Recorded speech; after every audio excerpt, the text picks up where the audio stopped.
네, 제가 음소거를 할게요.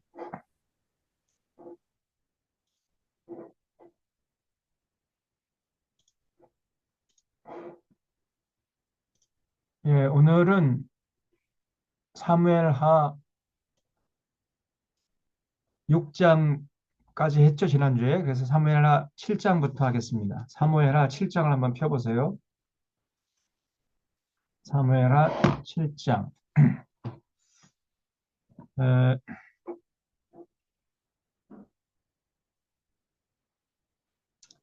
이제 6장에서 지난주에 말씀을 드렸듯이 다윗이 통일 왕국의 왕으로 등극을 해가지고 제일 먼저 한 일이 그 20년 전에 오벳에돔의 그 집에 모셔놨던 오베데돔이 아니고 어, 아비나답의 집이죠.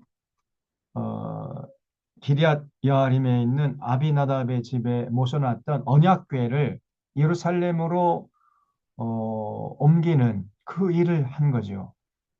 왜 그런 일을 해야 했냐면은 그 언약궤는 하나님의 임재의 상징이잖아요.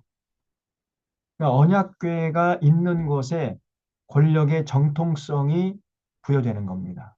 그렇잖아요? 그러니까 하나님이 임재하시는 곳에 사람들이 관심을 가지고 그리로 몰려들 거니까 누가 언약궤를 차지하느냐에 따라서 그 권력의 정통성에 문제가 걸려 있었던 거예요. 그래서 다윗이 이제 통일왕국의 왕이 된 다음에 그 기럇 여아림에 모셔뒀던 언약궤를 예루살렘으로 옮기는 일을 제일 먼저 한 것입니다. 그래서 다윗이 상당히 지혜로운 사람이었던 거예요. 자, 이제 그러다가 사건이 있었죠. 그 미갈이 자기 남편, 그 20년 만에 만난 자기 남편을, 아이 그리고 당신 왕이요? 어떻게 왕이랑 작자가 그 아랫 배를 막 훤히 드러내놓고 말이야. 백성들 앞에서 채신머리 없이 춤이나 추고 앉아 있고, 그러고도 당신 왕이요? 왕이라면 우리 아버지처럼, 우리 사울처럼, 사울 왕처럼 이렇게 아주 권위 있게 행동을 해야지. 그게 뭐요? 막 이러면서 핀잔을 줬잖아요. 이 다윗이 굉장히 마음이 넓은 사람이었지 않습니까? 그래서 그렇게 사울이 죽이려고 하고 뭐 주변 사람들이 모함을 해도 다 웃어 넘기고 그렇게 마음이 넓은 사람이었는데 사랑하는 여인에게 그런 되지 않는 말도 안 되는 이런 그 핀잔을 받으면서 그 핀잔이 마음에 와서 꽂혀버렸던 큰 상처로 남았던 겁니다. 그래서 다윗이 이제 그래 내가 천박한 사람이다 어쩔래. 그래도 나같이 천박한 사람을 하나님이 귀히 여기셔서 네 아버지의 손에서 권력을 회수해서 나한테 줬어. 그리고 내가 똑같은 상황이라면 나 그렇게 할 거야. 그러면서 이제 그냥 문을 꽝 닫고 나와버렸죠. 그 이후로는 다윗이 미갈이 죽을 때까지 단 한 번도 미갈을 찾지 않았습니다. 미갈은 뭐 생과부로 늙어 죽었죠. 그래서 이 말 한마디가 그렇게 중요하다는 것을 우리가 알 수 있고 그 다윗이 왜 그렇게 백성들 앞에서 바짓가랑이 내려가는 줄도 모르고 그냥 아랫배를 훤히 드러내고 덩실덩실 춤을 췄느냐. 그 자기 남편의 심정을 헤아릴 생각을 안 했던 거예요, 미갈이. 오죽했으면 다윗이 그렇게 백성들 앞에서 아랫배를 훤히 드러내고 덩실덩실 춤을 췄겠습니까? 지금 20년 만에 이제 자기가 통일왕국의 왕이 되고 하나님의 보호하심을 통해서 그 하나님의 은혜로 자기가 통일왕국의 왕이 되어가지고 이제 정말 하나님의 뜻을 펼칠 그러한 시기가 다가왔잖아요. 그러니까 얼마나 기뻤겠습니까, 다윗이. 그래서 그냥 덩실덩실 춤을 췄는데 전혀 그 남편의 마음을 헤아리지 못한 거예요, 미갈이. 그냥 겉모습만 보고.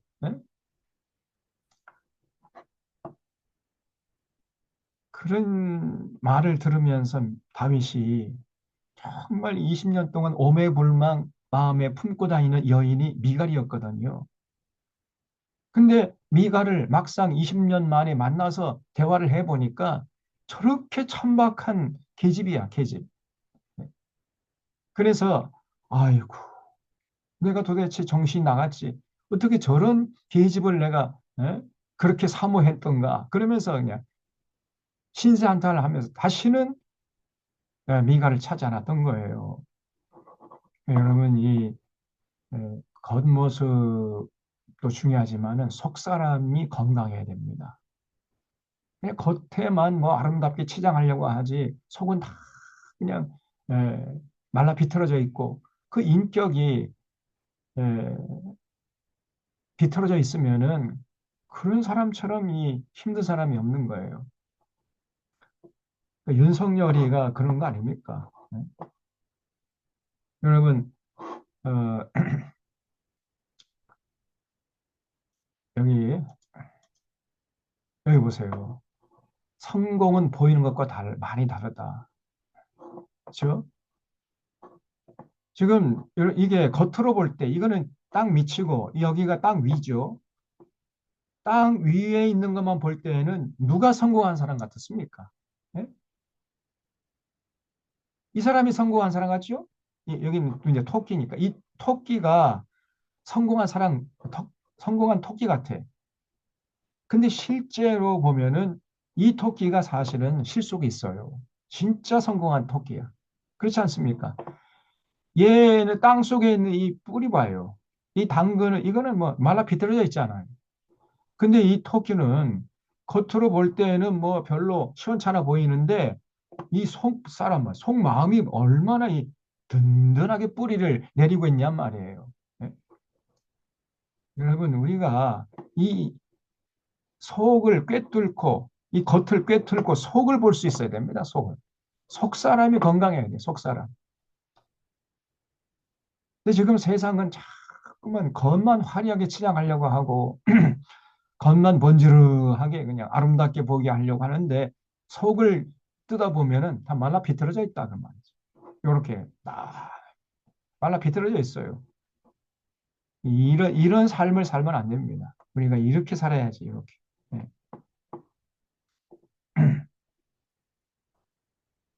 근데 그렇게 이렇게 정말 속 깊은 뿌리를 내리면서 살아가려면요. 우리가 하나님 말씀, 창세기부터 요한계시록까지 하나님 말씀을 통전적으로 이해할 수 있어야 됩니다. 그걸 holistic interpretation이라고 해요. holistic. 전체적으로 성경을 보는 안목이 있어야 돼요. 근데 그렇게 어렵지 않습니다. 그런 안목을 갖추는 것이. 조금만 관심을 가지고 성경을 읽기만 하면은요, 얼마든지 성경의 통전적인 안목을 갖출 수가 있고 그 성경을 통해 계시하시는 하나님을 영적으로 볼 수 있다니까요. 영이신 하나님이 이제 우리가 육체의 눈으로 안 보이잖아요. 그러나 영적인 눈으로는 보입니다. 성경을 제대로 알게 되면 그 영안이 열리게 되는 것이고 그 성경을 통해 계시하신 하나님이 보인다니까요. 그래서 지금 한국의 이 거리 선지자들, 정광훈이나 무슨 부산의 뭐 소년보 이런, 아이고야, 나 그런 놈이 목사입니까, 그게? 예? 근데 그 대형 교회라는 게 그게 부산에서 큰 교회랍니다. 그러니까 에, 제가 생각할 때는 그 교회 다니는 사람이 다 뇌가 없는 거예요. 문외야, 문외야. 여기 보세요. 교회에 오신 것을 환영합니다. 이제 이건 필요 없을 거예요. 야, 뇌가 없어요. 교회 다니면 다닐수록 이성이 작동이 활발하게 되어가지고 무엇이 참이고 무엇이 거짓인지 잘 분별할 수 있어야 되는데 음? 교회 열심히 다니고 오래 다니고 많이 다니고 그런 사람일수록 이상하게 분별력이 사라져 버려요. 무엇이 참이고 무엇이 거짓인지 이게 또인지 된장인지 그걸 구별하지 못하고 그냥 앉아 있다 그 말이에요. 뭔가 이상하지 않습니까? 여러분 성령님 예수님께서 말씀했죠. 내가 이제 가면은 어, 또 다른 보혜사를 너에게 보내줄 것이다. 이 보혜사라는 말이 헬퍼라는 거죠. 헬퍼, 카운슬러, 돕는 자랍니다. 또 다른 보혜사, 돕는 자를 보내줄 것이라 그랬어요. 그래서 그분이 누구냐? 성령님. 그래서 성령, 또 다른 보혜사 성령님인데 그 성령이 오시면 내가 너희들에게 가르친 모든 것을 생각나게 할 것이다 그랬어요. 다시 말하면 이성의 작동이 활발하게 이루어진다는 거예요. 이게 진정한 성령의 역사입니다. 그래서 예수님께서 말씀하시기를 성령님을 진리의 영이라 그랬어요. 진리의 성령님. 근데 오늘날 성령 집회한다고 하면서 막 성령 충만하다고 막 부추기는 이런 사람을 보면은요, 분별력이 없는 거예요. 이성의 작동이 멈춰버립니다.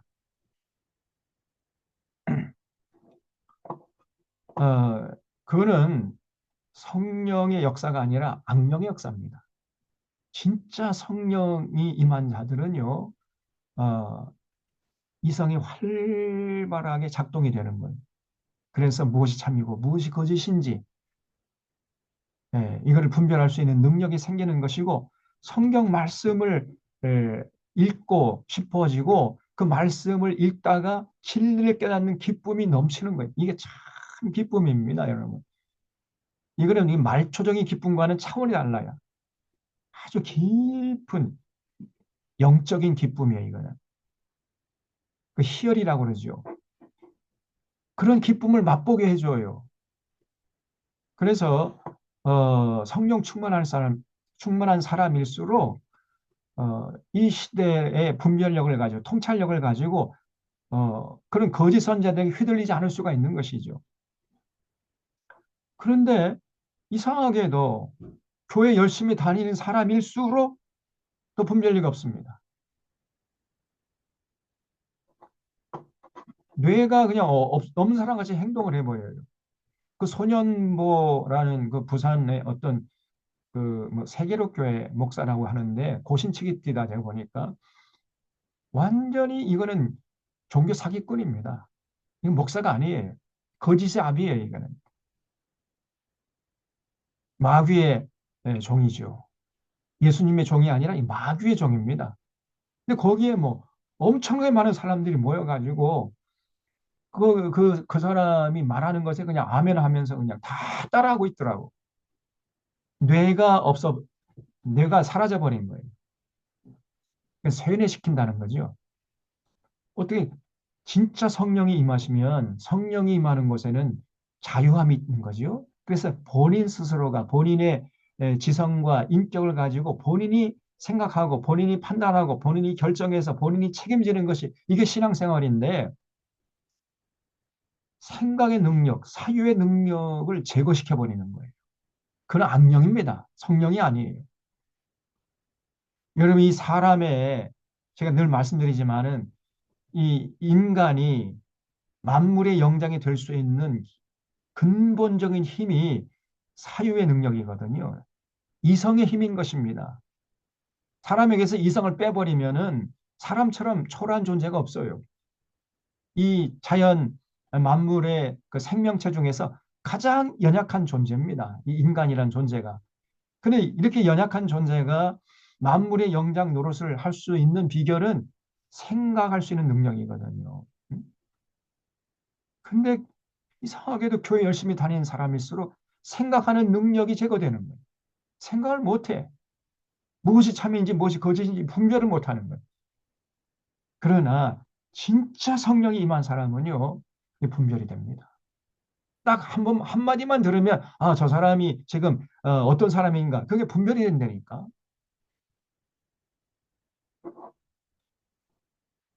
정말 기가 막힌 일들이 오늘 한국교회에서 일어나고 있는 거예요. 정말 무서운 일입니다.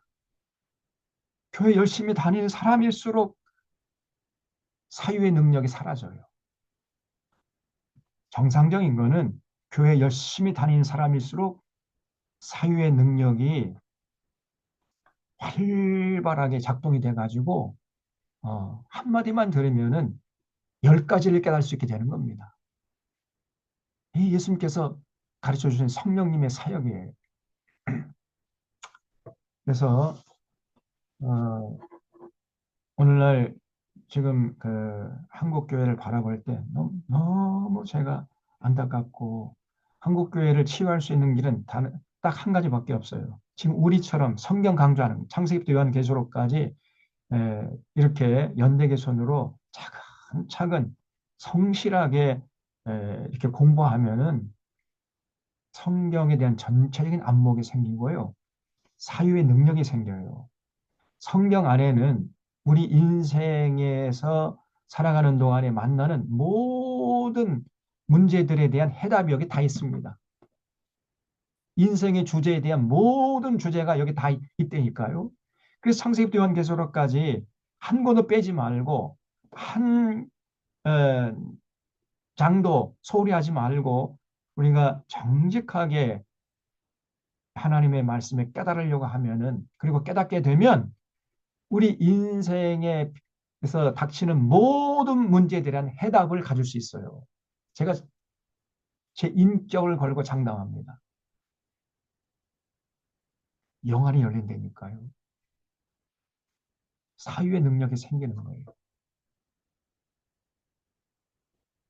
제가 생각할 때 창세기 요한계시록까지 꿰뚫어 볼 수 있는 안목을 가지면 저 서울대학 박사과정 100개, 1000개 한 것보다 낫습니다. 그러니까 이 성경이 중요한 것이죠. 패트릭 헬리라는 사람의 말에 의하면 이 성경의 가치는 지금까지 인류가 발행한 모든 책의 가치를 합한 것보다 성경의 가치가 더 크다 그랬어요. 저는 그 말에 동의합니다. 지금까지 인류가 2000년 동안 발행한 모든 책의 가치를 다 합산한 것보다 성경 한 권의 가치가 더 크다. 이렇게 얘기했습니다. 저는 그 말씀에 동의합니다. 그래서 여러분 성경을 중요하게 여기십시오. 성경을 제대로 깨달으려고 하시라는 말이죠. 근데 오늘날 성경을 제대로 깨닫고 가르치는 그런 곳이 거의 없어요, 또. 이게 문제예요.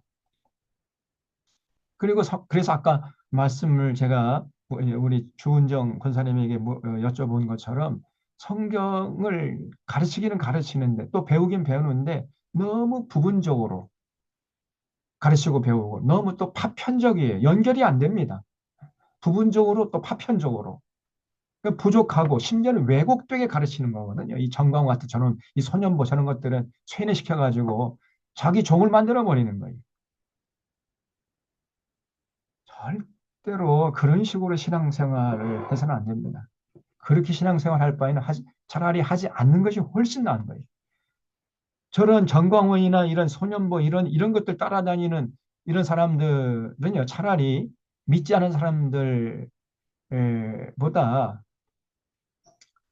훨씬 그 삶이 엉터리입니다. 믿지 않은 사람들이 훨씬 삶이 더 나을 수가 있어요. 못하러 그런 교회 다니는 겁니까?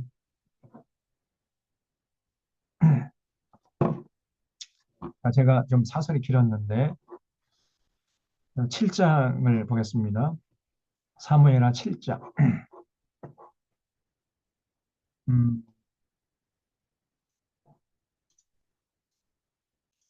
7장은 이제 그래서 다윗이 언약궤를 예루살렘으로 이제 옮긴 다음에 7장에서는 어떤 일이 있었냐면은 다윗이 가만히 생각해 보니까요.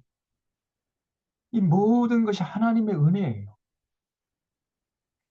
자기가 사실은 원래는 가난한 집안의 출신으로서 그 양떼를 치는 목동이었잖아요. 그 목동 일을 하다가 참 역사의 물결에 떠밀려 가지고 골리앗과의 전쟁을 통해서 골리앗을 쓰러뜨리고 이제 전쟁 영웅이 돼 가지고 그때부터 이제 국민들에게 주목의 대상이 되고 사울의 자리까지 넘보는 이런 이제 인기를 누리니까 사울이 죽이려고 덤벼들었죠. 그래서 20년 동안 도피 생활을 하다가 이제 사울이 죽는 바람에 결국은 통일왕국의 왕이 됐고 이렇게 지난 날을 가만히 돌아보니까 이 모든 것이 하나님의 은혜란 말이에요. 그래서 다윗이 생각할 때, 야, 나는 이렇게 참 화려한 왕궁에서 비단 이불 덮고 맛있는 산의 진미를 먹고 마시는데 하나님의 괴는 그 성막 가운데 성막이라는 것은 동물의 가죽을 세 겹, 네 겹으로 이렇게 해서 만든 거 아닙니까? 그러니까 그 성막 안에 들어가면 어두컴컴한 거예요. 그러니까 이제 제사장들이 그 성소에 등잔을 밝히는 그런 일을 했던 거거든요.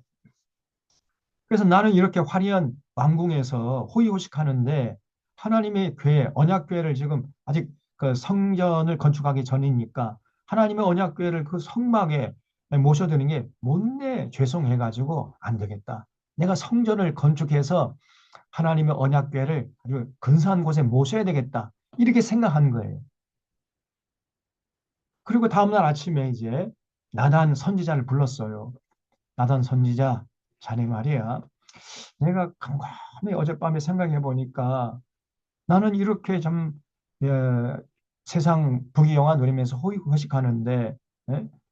하나님의 언약궤를 저 성막에 모셔놓으니까 내가 못내 죄송스러워서 성전을 건축하려고 하는데 자네 생각은 어떤가? 이렇게 물어봤어요. 그랬더니 나단 선지자가 폐하, 폐하가 누구십니까? 폐하는 왕 아니십니까? 왕은 어떤 존재입니까? 왕은 자기가 하고 싶은 대로 할 수 있는 존재 아닙니까? 그러니 폐하의 뜻대로 하시옵소서. 이렇게 대답을 해줬어요. 나단 선지자도 성전 건축하는 거를 찬동을 했다고 말이죠. 그리고 나서 나단 선지자가 집에 가서 잠을 자는데 그날 밤에 하나님이 나단에게 임하신 거예요. 그러면서 나단 선지자 보고 막 꾸짖었어요. 야 이거사 언제 내가 성전을 건축해 주지 않는다고 까탈 부린 적이 있더냐? 어? 성전 건축하지 않고 나를 이렇게 성막 가운데 에, 놔뒀다고 내가 불평하거나 불만한 적이 있느냐 말이에요. 너 내일 아침에 날이 밝으면 다시 다윗에게 가가지고 다윗에게는 성전 건축을 하나님이 허락하지 않는다고 그렇게 전해줘라. 이렇게 하나님이 말씀하세요. 그러면서 한마디 하나님이 더 덧붙입니다. 어, 그러면서 다윗을 엄청나게 축복을 하세요, 하나님이. 다윗의 후손에게 끊임없이 왕이 일어날 수 있도록 내가 해주겠다. 그러면서 그 축복을 해줬습니다. 왜 성전 건축을 허락하지 않으면서도 다윗에게 이런 엄청난 축복을 했느냐? 하나님 입장에서 생각해 볼 때 다윗이 고마운 거예요, 다윗이. 다른 사람들은 어려울 때는 막 하나님을 찾고 눈물 흘리면서 뭐 하나님의 뜻대로 하겠습니다라고 하다가도 조금 상황이 변하고 잘 풀려나가고 위기에서 벗어나고 그러면 언제 그랬냐 하면서 하나님의 뜻을 받들지 않고 그냥 제 속에는 옳은 대로 살고 그래서 하나님 마음을 아프게 했잖아요. 그런데 다윗은 안 그렇단 말이에요. 다윗은 가난할 때나 부할 때나 어려울 때나 이렇게 통일 왕국이 왕이 되어가지고 세상을 호령할 때나 여전히 먼저 하나님의 뜻을 생각하고 하나님의 입장을 고려하고 이런 모습을 잃지 않았거든요. 그냥 하나님 모습 그게 고마운 거예요. 그게. 그래서 다윗에게 성전 건축을 허락하지 않으면서도 엄청난 복을 약속했습니다. 이게 7장이에요. 7장 보겠습니다. 7장 1절에 여호와께서 주위의 모든 원수를 무찌르사 왕으로 궁에 평안히 살게 하신 때에 왕이 선지자 나단에게 이르되 볼지어다 나는 백향목 궁에 살거늘 하나님의 괴는 휘장 가운데 있도다. 그러니까 다윗이 좀 죄송스럽다는 거죠. 그러니까 나단이 왕께 아뢰되 여호와께서 왕과 함께 계시니 마음에 있는 모든 것을 행하소서. 폐하께서 뜻한 바대로 행하시옵소서 이렇게 이제 대답을 해줬어요. 그리고 가서 이제 밤에 잠을 자는데 그 밤에 여호와의 말씀이 나단에게 임하여 이르시되 가서 내 종 다윗에게 말하길 여호와께서 이와 같이 말씀하시되 네가 나를 위하여 내 살집을 건축하겠느냐?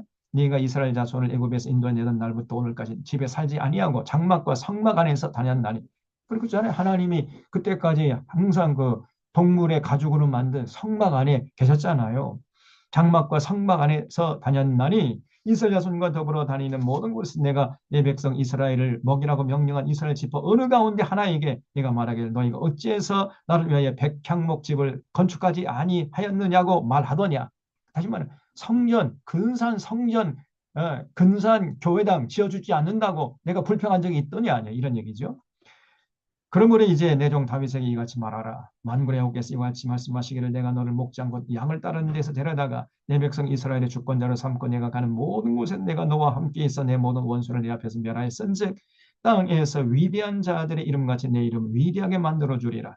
내가 또 내 백성 이스라엘 위하여 한 곳을 정하여 그를 심고 그를 거주하게 하고 다시 옮기지 못하게 하며 악한 종류로 전과 같이 그들을 해하지 못하게 하여 전에 내가 사사에게 명령하여 내 백성 이스라엘을 다스리던 때와 같지 아니하게 하고 너를 모든 원수에게서 벗어나 편히 쉬게 하리라. 여호와가 또 내게 이르노니 여호와가 너를 위하여 집을 짓고 내 수완이 차서 내 조상들과 함께 놀 때 내가 내 몸에서 내 씨를 내 뒤에 세워 그 나라를 견고하게 하리라. 그는 내 이름을 위하여 집을 건축할 것이요 나는 그의 나라 왕위를 영원히 견고하게 하리라. 그러니까 다윗에게는 성전 건축을 허락하지 않고 다윗의 그 후손, 다윗의 그 아들 중에서 성전 건축을 허락하겠다는 거예요. 그래서 결국은 솔로몬을 통해서 성전 건축이 이루어졌잖아요. 그렇게 약속해서 하나님이 14절 나는 그에게 아버지가 되고 그는 내 아들이 되리니 그가 만일 죄를 보면 내가 사람의 묘와 인생의 채찍으로 징계하려니와 내가 내 앞에서 물러나게 한 사울에게서 내 은총을 빼앗은 것처럼 그에게서 빼앗지는 아니하리라. 내 집과 내 나라가 내 앞에서 영원히 보존되고 내 왕위가 영원히 견고하리라 하셨다라. 여기 16절 줄 쳐주십시오. 하나님께서 다윗에게 성전 건축을 허락지 않으면서도 다윗의 집과 다윗의 나라가 하나님 앞에서 영원히 보존되고 그 다윗의 왕위가 영원히 견고하게 될 것이다. 이렇게 약속을 했습니다. 놀랍잖아요. 다시 말하면 다윗의 마음 씀씀이에 하나님이 감동을 받은 거예요. 그 너무 고마웠던 거예요, 하나님이. 다른 놈들은 조금 뭐 잘 되기만 하면 금방 교만해져 가지고 그 이스라엘의 왕정 시대를 열어줬던 사울 바자. 사울이 왕이 되기 전에는 굉장히 겸손했다가 순수했다가 왕이 되자마자 금방 변질돼 가지고 교만을 떨었잖아요. 그래서 하나님께 버림받지 않았습니까? 그런데 다윗은 안 그래. 또 그 전에 사사들도 그냥 뭐 교만하고 변질되고 막 그랬잖아요. 그래서 하나님이 마음 둘 곳이 없었는데 다윗은 그렇지 않았습니다. 가난할 때나 부할 때나 목동일을 할 때나 통일 왕국의 왕이 됐을 때나 여전히 하나님의 입장을 고려하고 하나님의 마음을 헤아리려고 하고 하나님의 뜻을 받들려고 하고 그러한 모습이 변치 않으니까 그게 너무 고마웠던 거예요. 여러분, 이게 우리가 믿는 여호와 하나님이십니다. 우리 하나님의 마음이 얼마나 여리신지 조금만 우리가 하나님을 좀 생각하는 그런 마음을 갖잖아요. 그게 너무 고마운 거예요. 그게 하나님께서. 이 우주 만물을 창조하시고 다스리시는 하나님이 우리가 비가 오나 눈이 오나 어려울 때나 참 세상에서 잘 나갈 때나 변치 않고 하나님의 뜻을 받들려고 하잖아요. 그럼 그것이 너무 하나님 고마워하시는 거예요. 7장에서 분명히 볼 수 있습니다. 그래서 이렇게 하나님께서 이제 약속하시니까 그 말을 듣고 17절 나단이 이 모든 말씀들과 이 모든 계시대로 다윗에게 전해준 거지요. 그랬더니 또 다윗이 그 말을 듣고 또 감동을 받았어요. 또. 야, 하나님이 날 이렇게까지 축복해 주다니. 네, 그러면서 18절 보세요. 다윗 왕이 여호와 앞에 들어가 앉아서 이르되 주 여호와여 나는 누구이오며 내 집은 무엇이기에 나를 여기까지 이르게 하셨나이까. 아니 나 같은 사람은 왜 이렇게 하나님이 귀히 여기십니까? 이런 얘기죠. 주 여호와여 주께서 이것을 오히려 적게 여기시고 또 종의 집에 있을 먼 장래 일까지도 말씀하셨나이다. 그렇잖아요. 그래서 다윗의 집과 다윗의 나라가 영원히 견고케 해주겠다. 이렇게 먼 장래 일까지도 약속을 해주시니까 다윗이 너무 송구스러운 거지요. 주 여호와여, 이것이 사람의 법이니이다. 그걸 주셔십시오. 이것이 사람의 법이니이다. 이게 이 번역이 조금 좀 이상해요. 이게 무슨 뜻이냐면은 표준 새 번역본을 보면 이렇게 돼 있어요. 이것이 어찌 주님이 사람을 대하는 일상적인 방법이겠습니까? 이렇게 돼 있어요.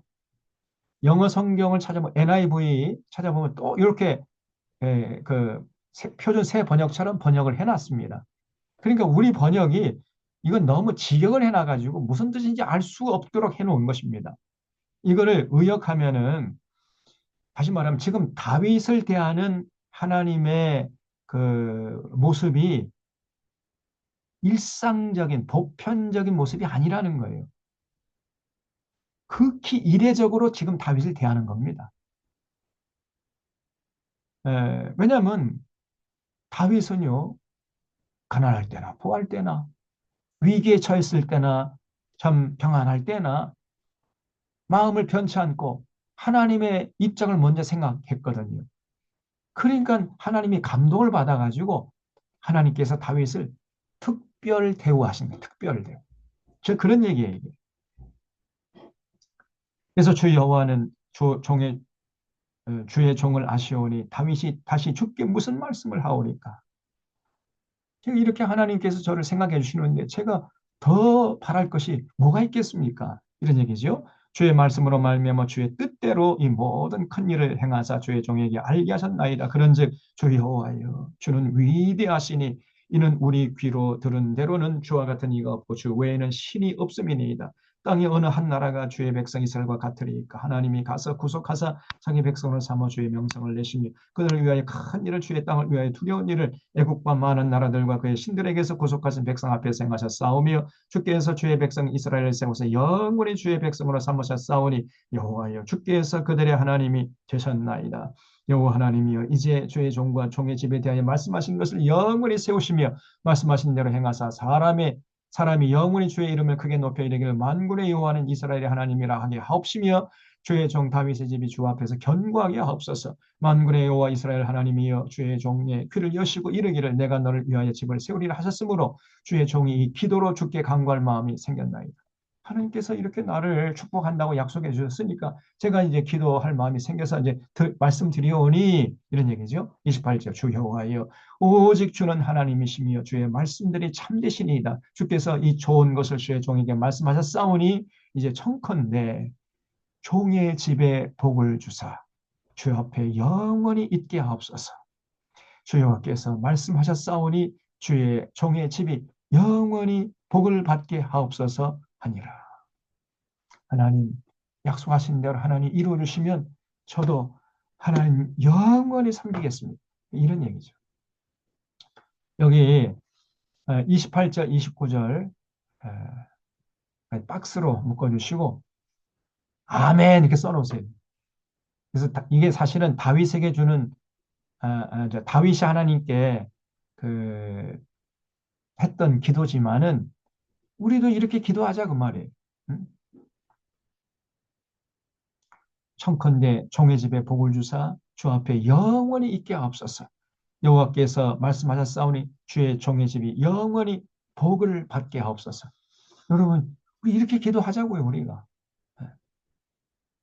그러면 하나님이요, 너무 기뻐하세요. 그러면서 하늘에 뭐 있는 거 없는 거 그냥 이 땅에 쌓을 곳이 없도록 부어주신다니까요. 그러면 영육간에 건강하고 강건한 삶을 살 수 있습니다. 세상이 감당치 못하는 아주 강인한 삶을 살게 되는 거예요. 마음의 참 평안과 기쁨과 참 자유함을 만끽하면서 절대로 이 어둠의 세력들의 유혹에 넘어가지도 않고 위협에 굴복하지도 않고 당당하게 한 번밖에 없는 인생을 시행착오를 줄이면서 아름답게 가치 있게 멋지게 살아가게 되는 겁니다. 여러분, 우리가 그렇게 살기 위해서 신앙생활을 하는 거 아니에요? 이거 다른 말로 표현하면 이 땅에 사는 동안 날마다 천국을 맛보고 누리는 거예요.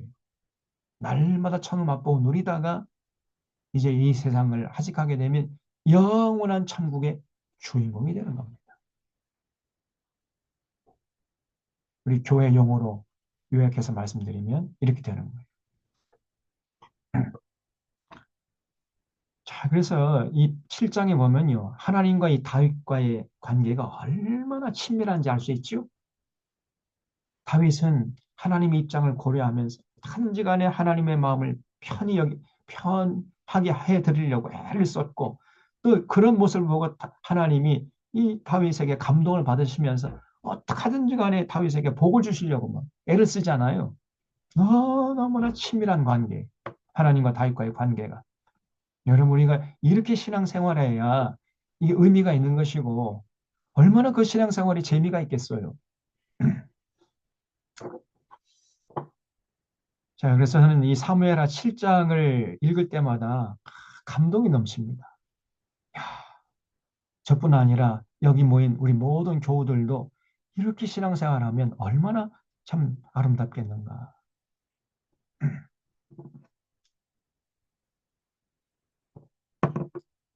자, 그 다음에 이제 8장에는 이런 하나님의 축복을 받은 다윗이요, 승승장구합니다. 하나님이 함께 하시는데 뭐 다윗을 대적할 사람이 어디 있겠습니까? 그래서 8장 1절에 그 후에 다윗이 블레 사람을 쳐서 항복을 받고 블레 사람의 손에서 메렉 암마를 빼앗으니라.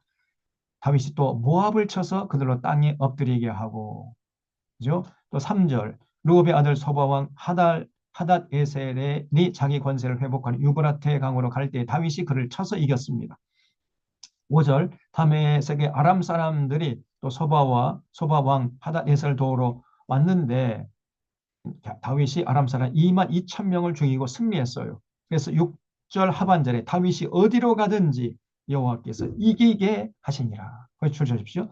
다윗이 어딜 가서 뭘 하든지 여호와께서 이기게 해주셨어요.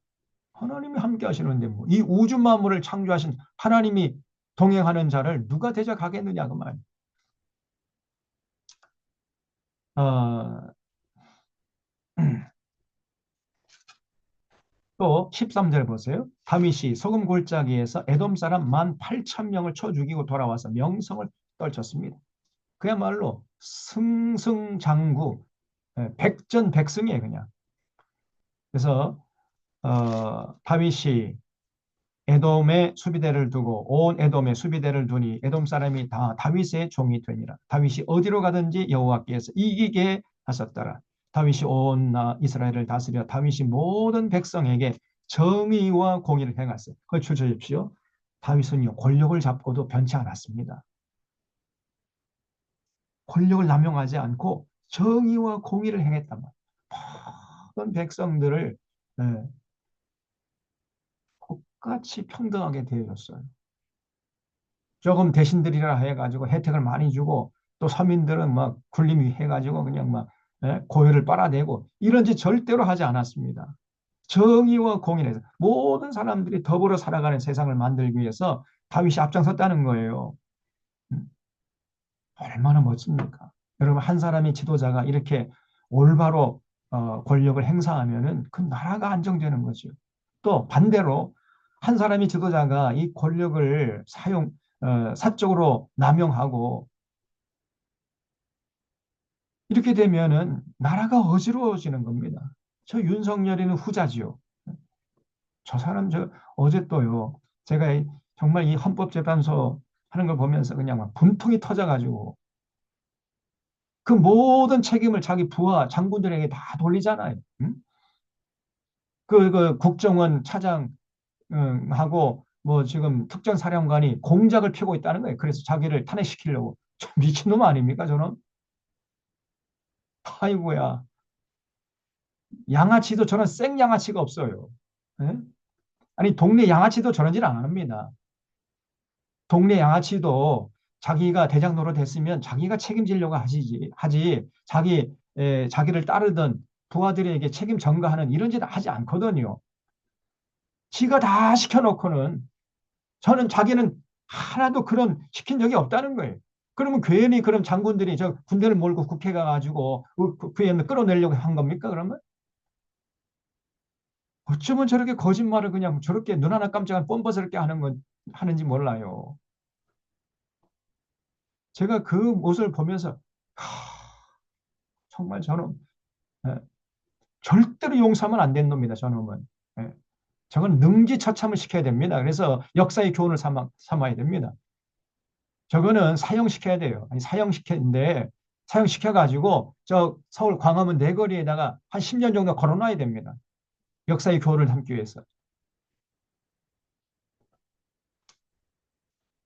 그 특전사령관이 그렇게 정직하게 얘기하는데, 그걸 다 공작으로 몰아세워요. 그 부하 장성들이 참 주군을 잘못 만나가지고, 또 거기에 이제 가담했다는 게 그게 원죄긴 하지만, 그래도 참 양심 고백을 하고 자술서 쓰고, 그나마 그 다행이지 않습니까?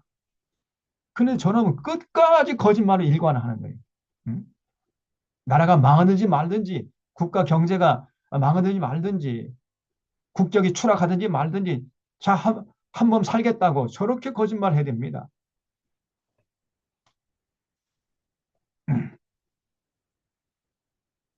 그래서 여러분, 지도자를 잘 뽑아야 돼요. 과거에 왕정시대 때에는 국민들이 지도자를 뽑을 수 있는 기회조차 없었기 때문에 책임이 덜했잖아요. 그러나 지금은 민주공화정 아닙니까? 우리 지도자를 우리가 뽑는 거잖아요. 그러니까 우리가 책임져야 되는 거예요. 우리가 잘못 뽑으면 그 대가를 지금 우리가 톡톡히 치르는 겁니다. 다시 이제 대통령 선거하게 되면 정말 잘 뽑아야 됩니다, 여러분. 올곧은 지도자를 세워야 돼요. 그게 국민의 사명이에요. 책임이에요. 이 다윗은 왕이 된 다음에 모든 백성에게 정의와 공의를 행했다. 이 말이 얼마나 귀한 말씀입니까? 그러니까 이제 그 나라가 안정이 되겠죠. 개인은 행복하고 사회는 평화롭고 국력은 부강하게 되었다 그 말이죠. 어, 그다음에 이제 9장에 보면은 다윗이 그 무비보셋을 챙겨요. 이 무비보셋이 누구냐면은 요나단의 아들입니다. 이 요나단하고 다윗과의 우정이 아주 특별했잖아요. 그래서 참 요나단이 생전에 나보다도 당신이 자네가 우리나라 이 나라의 왕이 되는 것이 낫다. 왜냐하면 나의 됨됨이보다 자네의 됨됨이가 훨씬 훌륭하기 때문에 자네가 왕이 되는 게 낫겠다. 이렇게 참 겸손하고 순수했잖아요. 다윗이 이 요나단의 그 우정을 잊지 못하는 거예요. 그래서 이 요나단의 식솔들, 요나단의 자손 중에서 무비보셋이 있었는데 이 무비보셋이 이제 난리통에 그 유모가 이제 품에서 떨어뜨려 가지고 갓난아기 때 다리를 다쳐 가지고 쩔른발이었어요.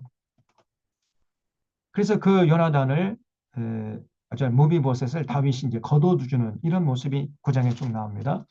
9장 1절 다윗이 이르되 사울의 집에 아직도 남은 사람이 있느냐? 내가 요나단으로 말미암아 그 사람에게 은총을 베풀리라 하니라. 사울의 집에는 종 한 사람이 있으니 그 이름은 시바라. 이 시바를 통해서 이제 사울의 집에 후손들이 아직도 남은 사람이 있느냐 이렇게 물으니까 시바가요. 요나단의 아들 하나가 있습니다. 이렇게 대답해서 3절에 하반절에 시바가 왕께 아뢰되 요나단의 아들 하나가 있는데 다리 저는 자니이다 하니라. 왕이 그에게 말하되 그가 어디 있느냐 하니 시바가 왕께 아뢰되 로드발 암미엘의 아들 미갈의 집에 있나이다 하니라. 그래? 그러면 그를 데려와라. 그래서 6절 사울의 손자 요나단의 아들 무비보셋이 다윗께 나와 그 앞에 엎드려 절하며 다윗이 이르되 무비보셋이여 하니 그가 이르시길 보소서 당신의 종이니이다. 다윗이 그에게 이르되 무서워하지 말라. 내가 반드시 네 아버지 다윗 요나단으로 말미암아 내게 은총을 베풀리라. 내가 네 할아버지 다윗의 모든 밭을 다 내게 도로 주겠고 또 너는 항상 내 상에서 떡을 먹을지니라 하니 그가 절하여 이르되 이 종이 무엇이기에 왕께서 죽은 개 같은 나를 돌아보시니까. 너무 무비보셋이 황송해가지고 머리를 조아리면서 개 같은 나를 돌아보시니 이 은혜가 그냥 한량없습니다. 근데 답한 거예요. 9절 왕이 사울의 시종 시바를 불러 그에게 이르되 사울과 그의 온 집에 속한 것은 다 내게 내 주인의 아들에게 주었노니 너와 네 아들들과 네 종들은 그를 위하여 땅을 갈고 거두어 내 주인의 아들에게 양식을 대주어 먹게 하라. 그러나 내 주인의 아들 무비보셋은 항상 내 상에서 떡을 먹으리라 하니라. 시바는 아들이 15명이요. 아이고 아들 15명이 낳았어요. 시바가. 종이 20명이라. 시바가 왕께 아뢰되 내 주 왕께서 모든 일을 종에게 명령하신 대로 종이 준행하겠나이다. 그러니까 이제 다윗이 무비보셋에게 시바를 섬기라고 몸종으로 준 거예요. 시바 가족을. 근데 이 시바가 사실은 그 마음이 아주 어, 그 말라 비틀어진 사람이었어요. 아주 잘못된 생각을 갖고 있는 아주 야비한 사람이었습니다. 이 시바가 시발놈의 이놈이. 예? 나중에 나옵니다마는 나중에 이제 그 압살롬 쿠데타가 일어났을 때 이제 그 다윗이 헐레벌떡 도망치거든요. 셋째 아들 쿠데타 때문에 도망치는데 어, 그 시바가 마중해가지고 어, 다윗에게 한다는 말이 다윗이 아니 네 주인 무비보셋은 어디 있느냐 그랬더니 시바가요 거짓말로 지금 사실은 무비보셋이 지금 절름발이기 때문에 쩔뚝쩔뚝 걷다 보니까 예, 늦게 나오는 건데 뭐라고 시바가 다윗에게 고자질을 했냐면요 배하 아리없게 황송하오나 무비보셋이 압살롬이 쿠데타를 일으켜서 폐하께서 도망친 걸 보고 쾌제를 부릅디다. 야, 이때야말로 이제 내 아버지의 권력을 되찾을 기회가 왔다. 그러면서 쾌제를 부릅디다. 그러니까 거짓말을 해요. 이제 나중에 밝혀집니다만은. 그러니까 다윗이 무비보셋을 오해해가지고 내가 그렇게 은혜를 베푸는데 은혜를 원수로 갚는구나. 그러면서 이제 다윗이 시바에게 무비보셋에 줬던 모든 전답, 토지를 다 너에게 내가 주겠다. 이렇게 약속을 해버려요. 무비보셋에게 확인도 안 해보고 이게 다윗의 실수죠. 그래서 여러분 항상 양쪽의 말을 다 들어봐야 돼. 한쪽의 말을 듣고 판단했다가는 실수하기 딱 좋아요. 이 시바가 이렇게 거짓말이 나쁜 놈이에요, 이놈이. 네. 사람 이런 사람이 있습니다. 어떻게 이렇게 거짓 증언을 서슴없이 하는지.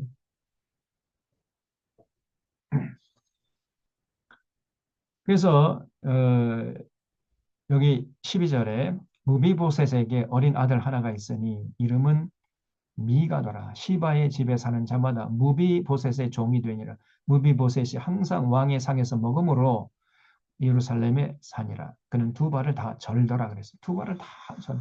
그러니까 여러분, 그러니까 이제 다윗의 입장에서 볼 때는 요나단과의 우정을 생각해서 무비보셋을 거둬줬지만은 또 다른 효과가 있었어요. 어떤 효과냐? 여러분, 그 무비보셋은 다윗의 손자 아닙니까? 아니, 사울의 손자.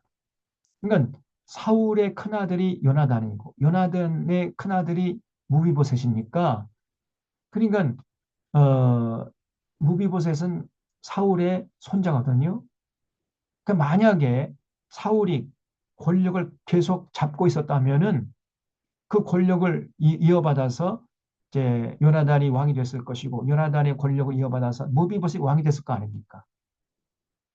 다시 말하면 무비보셋은 왕족 출신이었어요. 그러니까 자칫 잘못하면은 다시 11지파 권력을 딱 모아가지고 무비보셋이 반란을 꾀할 수 있는 여지가 있는 사람이었다 그 말이에요. 그런데 다윗이 다윗이 걷어주는 바람에 그런 모반할 수 있는 기회가 원천 차단이 된 거예요. 이런 부수적인 효과가 있었던 거예요. 사실은 다윗도 그것을 일정한 정도로 노리고 있었던 겁니다. 그래서 왜냐하면 사울의 왕통을 이어받은 사람이 무비보셋이거든요. 그래서 무비보셋을 예루살렘에 다윗의 식탁 안에 항상 이렇게 머물도록 그렇게 하면은 모반할 수가 없잖아요. 얼마나 이 다윗이 지혜로운 사람인지 알 수 없습니다. 그 은혜를 베풀므로 해서 그 사전에 이 쿠데타를 예방하는 이런 효과까지 노렸던 거예요. 네, 그래서 여러분 성경을 읽을 때 단순히 어떤 영적인 차원에서만 읽으면 안 되는 거예요. 사회 과학적인 안목으로도 볼 수 있어야 됩니다.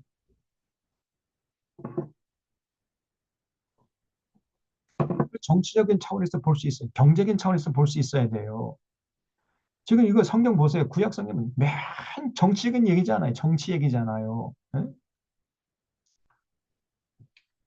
근데 이걸 자꾸 우리 한국교회 교인들은 영적으로만 뭐 영적으로 전혀 그 다윗 시대의 정치, 경제, 사회, 문화적인 차원에서 보려고 하질 않습니다.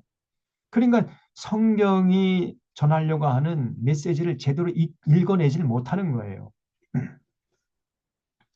자, 10장에 보겠습니다. 이제 10장이 또 그 암몬 족속을 물리치는 이런 장면이 쭉 나옵니다. 그래서 다윗이 승승장구하게 되는데 이때 그 다윗의 군대의 군대 장관이 누구냐면 요압이에요. 요압. 요압이 이제 암몬의 군대가 쳐들어왔다는 소식을 듣고 여기 구절 보면 그 군대를요 두 표로 나눠요. 그래서 이 9장 아니 10장 9절에 요압이 자기와 맞서 앞뒤에 친 적진을 보고 이스라엘의 선발한 자 중에서 또 엄선하여 아람 사람과 싸우려고 진치고 그 백성의 남은 자를 그 아우 아비새의 수하에 맡겨 암몬 자손과 싸우려고 진치게 하고 그러니까 암몬 자손이 이제 싸우러 오니까 아람 자손도 이제 합세해가지고 연합 군대를 편성해가지고 양갈래로 쳐들어온 거예요. 그러니까 요압이 꾀를 내가지고 군사를 두 표로 나눈 겁니다. 그래서 한 패는 아랍 군대를 맞서 싸우고 한 패는 아람 군대를 맞서 싸웠다 그 말이죠. 그래서 11절 이르되 만일 아람 사람이 나보다 강하면 네가 나를 돕고 만일 암몬 자손이 너보다 강하면 내가 가서 너를 도우리라. 너는 담대하라. 우리가 우리 백성과 우리 하나님의 성읍들을 위하여 담대히 하자. 여호와께서 선히 여기시는 대로 행하시길 원하노라 하고 요압과 그와 함께한 백성이 아람 사람을 대항하여 싸우려고 나가더니 그들이 그 앞에서 도망하고 암몬 자손은 아람 사람이 도망함을 보고 그들도 아비새 앞에서 도망하여 성읍으로 돌아간지라. 요압이 암몬 자손을 떠나 예루살렘으로 돌아왔습니다. 그래서 이제 요압이 두 표로 나눠가지고 적절하게 대처를 잘 해가지고 그 전쟁에서 승리했다는 거죠. 자, 이렇게 이제 승승장구하다 보니까 태평 세월이 이제 오래 지속된 거예요. 그러다가 다윗이 또 실수를 해요. 다윗의 일생에 딱 옥의 티가 바로 11장에 기록되어 있어요. 바로 밧세바 사건이 일어난 겁니다. 그래서 여러분 우리가 항상 잊지 말아야 되는 게 뭐냐면은 잘 나갈 때가 오히려 위기의 순간이라는 걸 잊지 마셔야 돼요. 세상으로 자기가 뭐 그 계획한 대로 다 잘 되고 뭐 승승장구하고 그냥 자기가 높은 자리에서 뭐 세상을 호령하고 그럴 때가 오히려 위기의 순간이라는 걸 잊지 마셔야 됩니다. 다윗이 바로 그 함정에 빠진 거예요. 다윗이 이제 뭐 왕권이 강화되고 뭐 그냥 태평성대를 이루고 다윗의 말 한마디에 모든 사람들이 벌벌 떨고 이제 그러다 보니까 그런 시간이 이제 오래 지속되다 보니까요. 자기는 모르는 사이에 교만해진 거예요. 그래서 11장 보세요. 그 해가 돌아와 왕들이 출전할 때가 되매 어, 과거의 전쟁은 왕이 맨 앞장서서 나를 따르라 돌격 그리고 왕이 맨 앞장서서 전진하는 거 아닙니까? 그러면 그 뒤를 이제 군사들이 막 따라오잖아요. 그게 과거의 전쟁이었는데 그래서 왕들이 출전할 때가 되면 다시 말하면 이제 겨울이 지나고 봄이 와가지고 전쟁이 벌어지면 다윗이 맨 앞장서서 그 전에는 돌진을 했는데 그 해에는요 이상하게도 다윗이 전쟁에 나갈 생각을 안 하고 자기는 왕궁에 남고 요압과 그에게 있는 그의 부하들과 온 이스라엘 군대만 보냈다는 거예요. 전쟁터로. 그리고 자기는 왕궁에 남았어요. 어, 그들이 암몬 자손을 멸하고 라빠를 에워쌌고 다윗은 예루살렘에 그대로 있더라. 그래서 이제 암몬 자손과의 전투가 치열하게 벌어지고 있는 가운데 다윗은 그냥 예루살렘 그 다윗 성에 남아 있어서 그냥 부어라 마셔라 그냥 이렇게 술판을 벌이고 그날 또 이제 아주 늦게 일어나가지고 게으름을 쭉 이렇게 그 전날 밤에 술을 많이 마셔가지고 아직도 술 기운이 깨지 않고 해가지고 이제 늦게 일어나가지고 이렇게 게으름을 기지개를 키다가 이렇게 보니까 저 밑에 장군들의 집이 보이거든요. 이거는 이제 11장은 그 예루살렘의 다윗성을 가보면 금방 이해가 됩니다. 그래서 성지순례를 가봐야 돼요. 그 다윗이 그 왕궁을 짓을 때 어떻게 지었냐면요. 자기 왕궁을 제일 높이 짓고 그 밑에 땅에다가는 그 서열 2위의 그 권력자들의 집, 그 장군들의 집을 자기보다 조금 낮은 지대에다가 집을 짓게 했어요. 그리고 거기 살게 했어요. 그리고 또 그 밑에는 또 이제 서열 2위, 그 밑에는 서열 3위, 이렇게 층층으로 집을 짓게 했던 겁니다. 예루살렘 성읍이 그렇게 집을 지었어요. 그래서 다윗이 자기 집 이렇게 테라스에 나가서 이렇게 보면은 장군들의 집이 다 보여. 왜 그렇게 지었느냐? 혹시 또 쿠데타 일으키는 놈이 혹시 있을지 모르니까 감시하려고 다윗이 그렇게 지은 거예요. 그래서 그날도 이제 테라스에 나가가지고 아주 게으른 기지개를 키다가 보니까 어느 장군 집에 아주 어여쁜 여인이 보이는 거예요.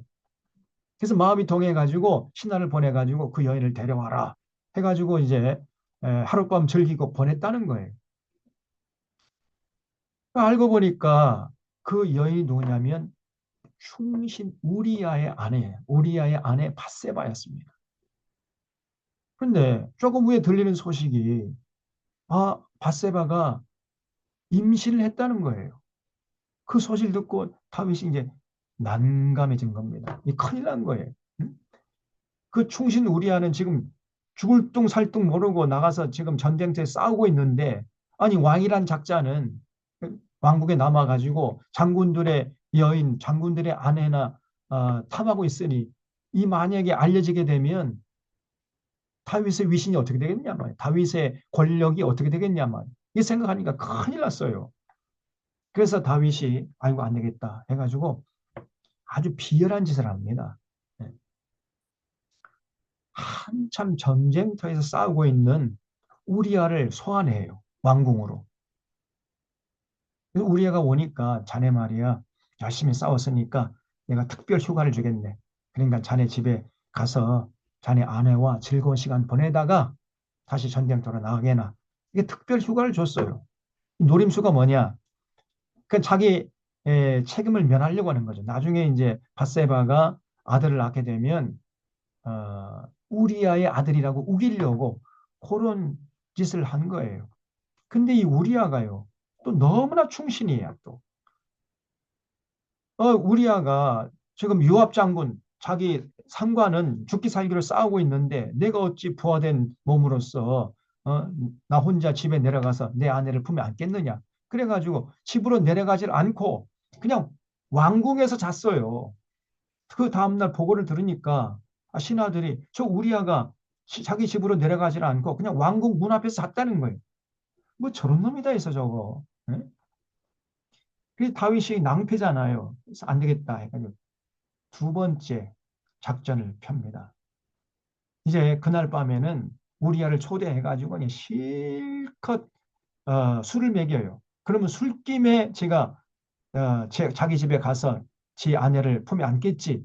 이렇게 생각해가지고 술을 잔뜩 먹였는데 술김에도 우리아가 내려가질 않고 왕궁 문 앞에서 자는 거예요. 그 다음날 아침에 보니까 이 기가 막혀 이게. 뭐 저런 놈이 다 있어. 다윗이 안 되겠다. 세 번째 계책을 마련한 게 뭐냐면요. 편지를 써요. 요압 장군에게. 요압 장군 편지 써가지고 너 이렇게 알겠지. 우리아를 가장 치열하게 전투가 일어나는 곳에 배치했다가 싸우는 척 하다가 슬쩍 군사를 물리라는 거예요. 우리아만 남겨놓고. 그래서 적군의 칼에 맞아 죽게 하라. 이런 편지를 써가지고 우리아의 손에 들려서 요압에게 보냅니다. 이런 야비한 짓을 했어요, 다윗이. 과거에 이런 적이 있었죠. 사울이 다윗이 승승장구하니까 다윗을 제거하려고 자네 말이야. 저 블레셋 군대에 가가지고 블레셋 군인들의 포피 100개만 가져와. 그러면 내가 자네를 내 사위로, 내 딸, 자네가 그렇게 흠모하는 내 딸 미가를 자네에게 줘가지고 내 사위로 삼을 테니까. 이렇게 이제 제안한 적이 있었잖아요. 그 다윗이 아이고 그까짓 거 못하겠습니까? 해가지고 다윗이 이 블레셋 진영 가가지고 포피 100개만 가져오라고 했는데 200개를 가져왔어요. 200개. 다시 말하면 200명을 죽였다는 거예요. 포피가 뭔지 알죠? 남자의 그 고추를 잘라온 거예요. 200개를. 여러분 옛날에 일제시대 때 일제가 아니고 그 임진왜란 때 일본 놈들이 우리나라 와가지고 우리나라 저 백성들하고 군인들 다 죽인 다음에 코를 베갔어요. 코. 저놈들이 잔인한 것은 이 말로 형용할 수가 없습니다. 절대로 그런 역사를 잊으면 안 돼요. 그리고 그런 역사를 우리 후손들에게 계속해서 가르쳐 줘야 돼요. 이건 증오심을 불러일으키기 위함이 아니라 다시는 이런 비극적인 역사를 우리가 겪지 않기 위해서 이런 슬픈 역사, 부끄러운 역사도 우리가 우리 자손들에게 전해줘야 하는 거예요. 지금 우리 역사를 보면은 계속 영광의 역사만 기억하려고 그래요. 아닙니다. 영광의 역사도 기억해야 되지만은 수치스러운 역사, 그것도 기억하고 우리 후손들에게 남김없이, 가감없이 전해줘야 됩니다. 그래야 그런 수치스러운 역사를 다시는 범치 않을 수가 있게 되는 거예요. 유대인들은요, 그 나치에게 당했던 그 수치스러운 역사, 그를 어, 후손들에게 아주 그냥 너무나 명명백백하게 가르치고 있습니다. 그 예루살렘에 가면은요, 홀로코스트 박물관이 있어요. 유대인 홀로코스트 박물관.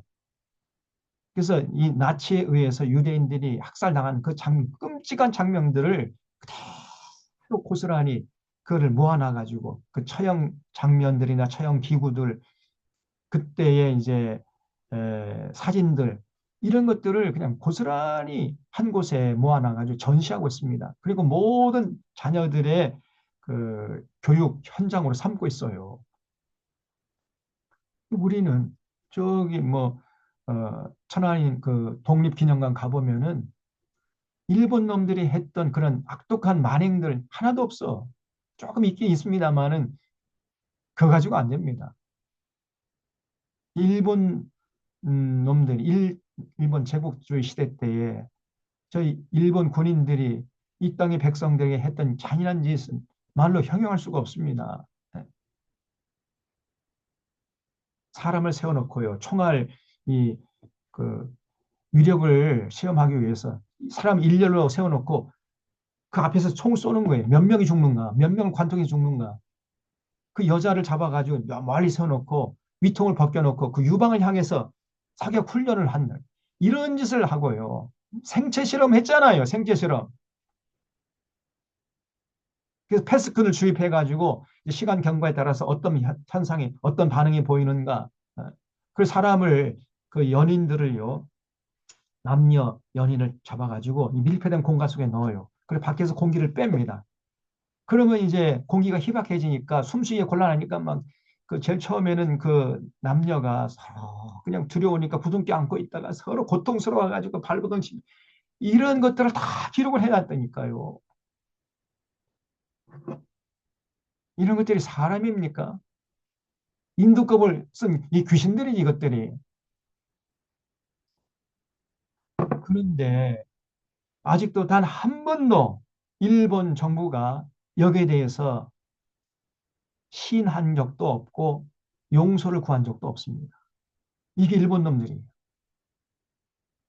그래서 저는요, 일본 사람들 뭐 개인적으로 원하는 죄가 없지요. 그러나 저는 일본이 그냥 에, 괜히 싫어요.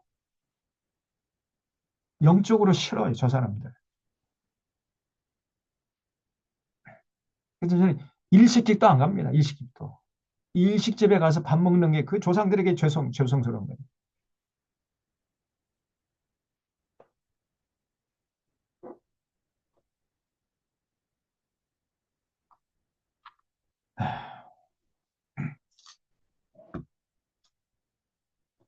얼마나 이 다윗이 야비한 놈이냐 말이에요. 예?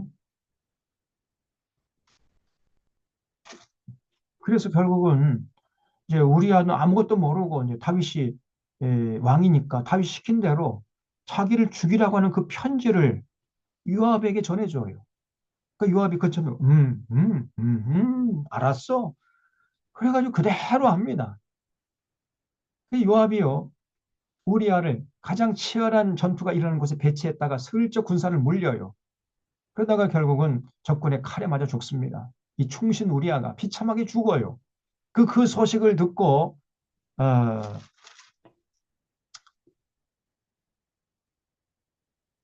다윗이 속으로 쾌재를 불러요. 야, 이건 완전 범죄다. 아무도 모르겠지. 이렇게 생각하고 있었습니다. 그리고 이제 바세바를 모셔와라 해가지고 자기 아내 삼습니다. 얼마나 비열한 사람이냐 말이에요. 그런데 그러다가 어느 날 나단이 찾아와요. 나단이.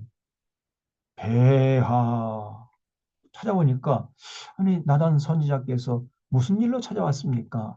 배하 아리엘 말씀이 있어 찾아왔나이다. 그래요. 그럼 어서 들어오셔서 말씀해 보시지요. 무슨 말씀입니까? 물었더니요. 이 나단 선지자가 한 말이 어느 동네에 양이 수백 마리가 있는 부자가 있었다는 거예요. 근데 바로 그 옆집에 가난한 양 한 마리밖에 없는 가난한 사람이 살고 있었다는 겁니다. 근데 어느 날 그 부잣집에 손님이 찾아왔다는 거예요. 그랬더니 그 부자가 자기 집에 있는 그 수많은 양들 중에서 한 마리 잡아가지고 손님을 대접할 생각을 안 하고 양 새끼 한 마리밖에 없는 그 가난한 집에 가가지고 그 양 새끼를 뺏어와서 그 양을 잡아서 자기 집 손님을 대접했다는 거예요. 그 소식을 듣고 이 사람을 어떻게 처리해야 맞는 것인지 잘 몰라서 폐하께 상의하러 왔나이다. 이렇게 대답하는 거예요. 나단이.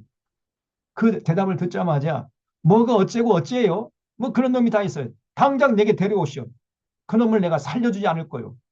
이렇게 얘기하니까 나단이 폐하 아리옵게 왕송하나 그 사람이 당신입니다. 그 사람이 당신입니다. 이렇게 얘기합니다. 그러니까 다윗은 바세바 사건을 통해서 완전 범죄인 줄 알고 안심하고 있었거든요. 아무도 모르겠지 이거는. 딱 한 사람 알고 있었죠. 요압. 요압만 알고 있는 거예요 지금.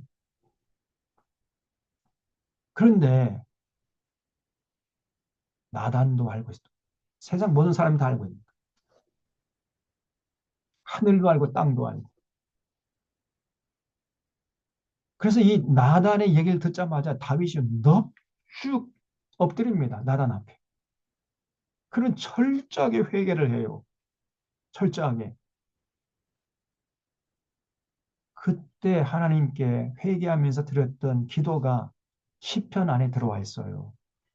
그 시편이 시편 51편입니다. 시편 51편 한번 보세요. 시편 51편.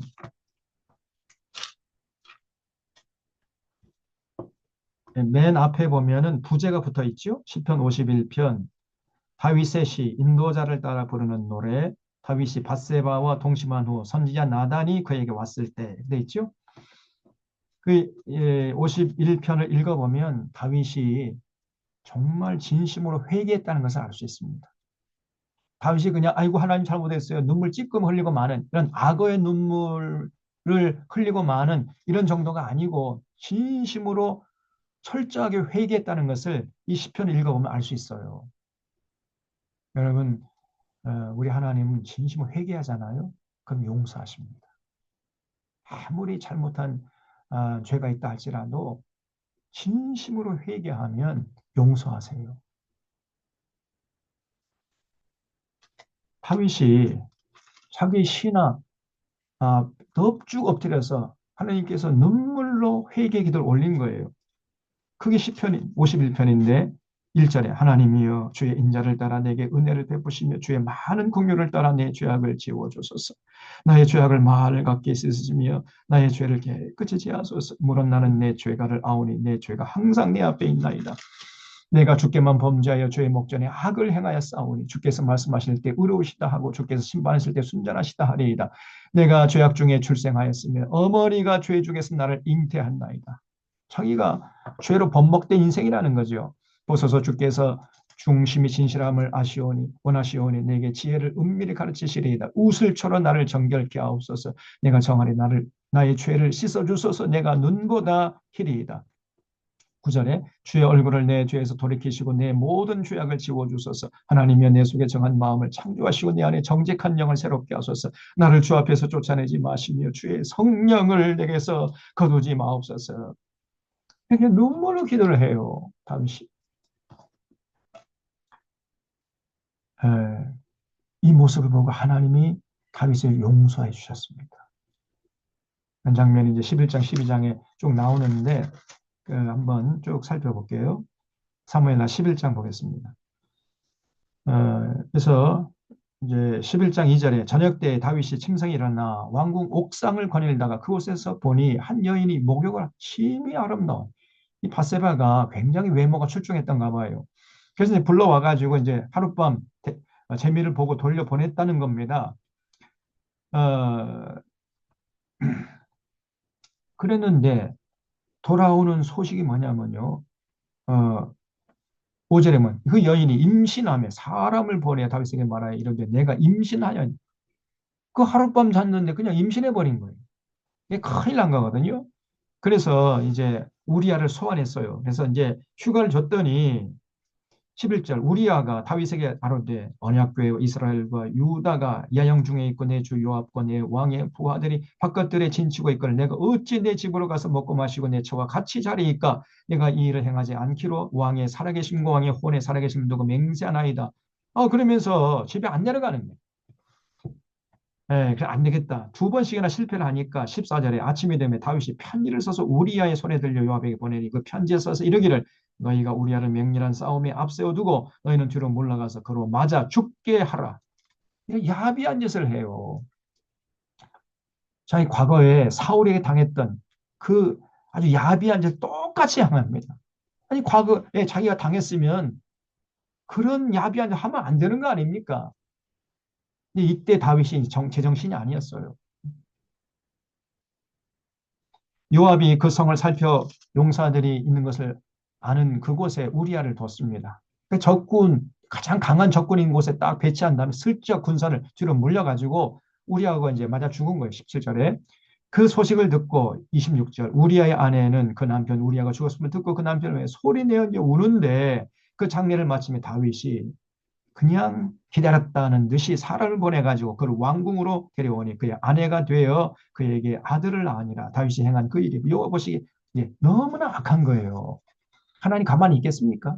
그래서 하나님이 이제 나단 선지자를 보내는 12장에 보면 그래서 여호와께서 나단을 다윗에게 보내시니 그가 다윗에게 가서 이르시되 이르되 한 성읍에 두 사람이 한 사람은 부하고 한 사람은 가난하니 그 부한 사람은 양과 소가 심히 많으나 가난한 사람은 아무것도 없고 자기가 사서 기르는 양 작은 암양 새끼 한 마리뿐이니 그 암양 새끼는 그와 그의 자식과 함께 자라며 그가 먹는 것을 먹으며 그 잔으로 마시며 그 품에 누움으로 그에게는 딸처럼 되었거늘 어떤 행인이 그 부자에게 오며 부자가 자기에게 온 행위를 위하여 자기의 양과 소를 아껴 잡지 아니하고 자기 집에 있는 양들은 다 놔두고 가난한 사람의 양 새끼를 빼앗아다가 자기 집에 온 사람을 위해 잡았다는 거예요.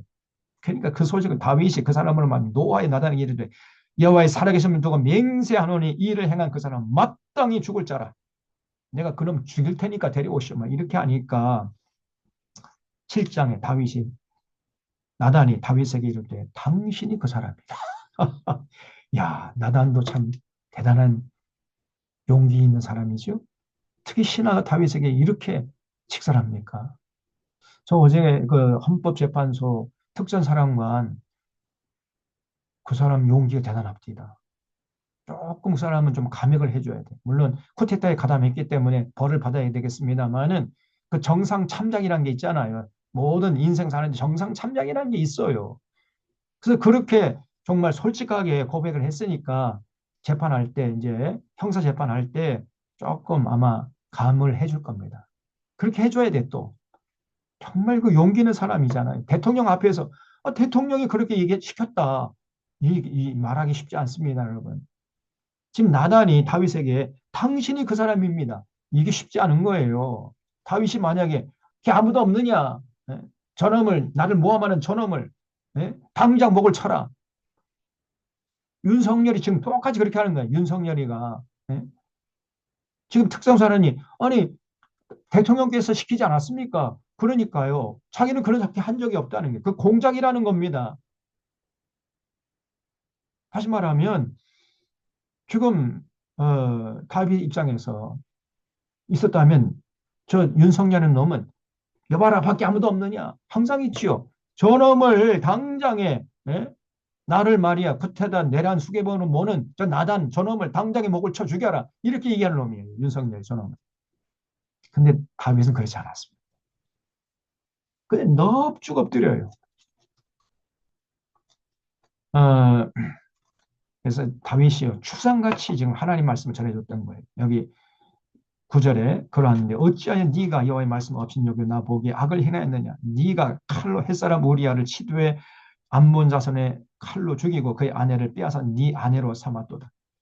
하늘도 알고 땅도 알고 뭐 하나님이 다 아시잖아요. 하나님이 다 보고 계신 거예요.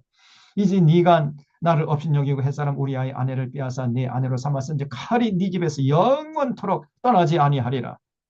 조금 전에는 하나님께서 다윗의 왕위를 영원히 보존해 주겠다 이렇게 약속했는데 여러분 우리 하나님은요 과거의 의인들 해도 현재 어떻게 살아가느냐 보고 과거는 아무 쓸데가 없어요. 현재 어떻게 살아가는가 now and here 여기서 어떻게 살아 이게 중요한 거예요. 그래서 하나님이 아주 분노하십니다.